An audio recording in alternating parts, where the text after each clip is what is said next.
Hey everybody, it is time for another book review. This one is one of my favorites and it's a companion to The Giver. I don't think you would necessarily call it like a sequel because there are different characters, but I haven't read it yet, but I believe in the third book, like two of the characters might meet up or something. I haven't read it yet, but I'm looking forward to it. There's been some mixed reviews on it, but of course, I'll still read it anyways. And this is Lois Lowry's Gathering Blue. That's a pretty cover. And what this book basically is about is a girl who lives in this society that, where the weak basically are cast out. It's kind of like The Giver, only except in this one, they can pick their spouse. They can have, I think, as many children as they want. And I don't think they're really, if I remember right, I don't think they're given jobs, but there are certain things people can't do. Like, for instance, women cannot read or write. They're not allowed to learn it.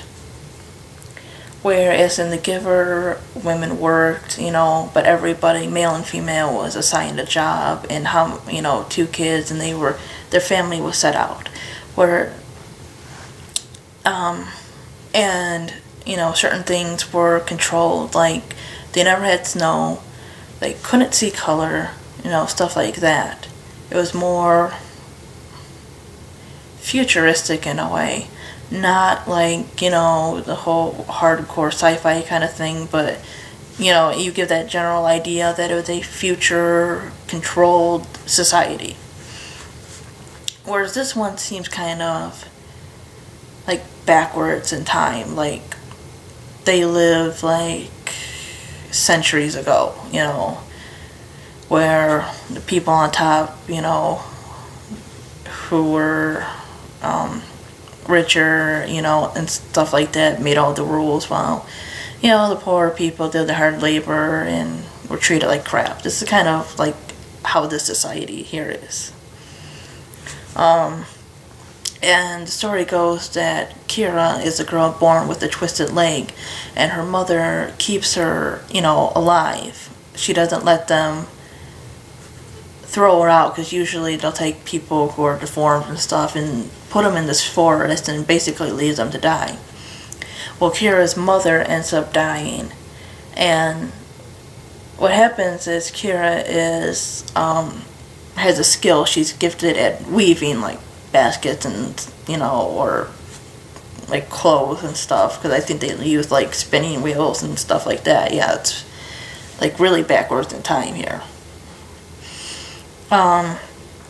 So this council who like rules their land keeps her alive to like help sew things and make things for them, and basically she starts to uncover these secrets about her society, that she lives in. She uncovers secrets about people and this forest that they throw people into, to die, basically. What else? And, she meets people who,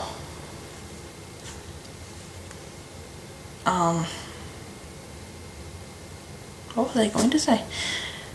Well, she, meets this person named Annabelle, who teaches her how to make blue, because that's the color that's like hard to find, and that's when she starts, getting deeper into the history of her people, and start uncovering things that are being covered up and such. It's kind of one of those books you have to read, because you can't go into too much detail with just telling you the whole freaking story. And then you wouldn't want to read the book. And I highly, highly recommend reading the book. I think it's as good as The Giver.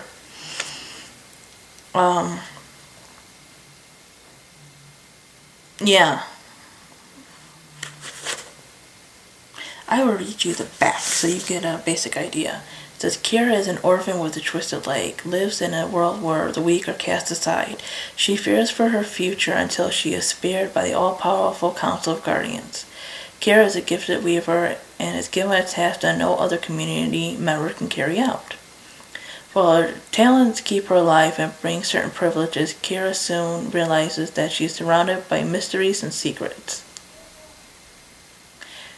No one must know of her plans to uncover the truth about her world and find out what exists beyond it. So I hope that gave you a little bit better of a detail.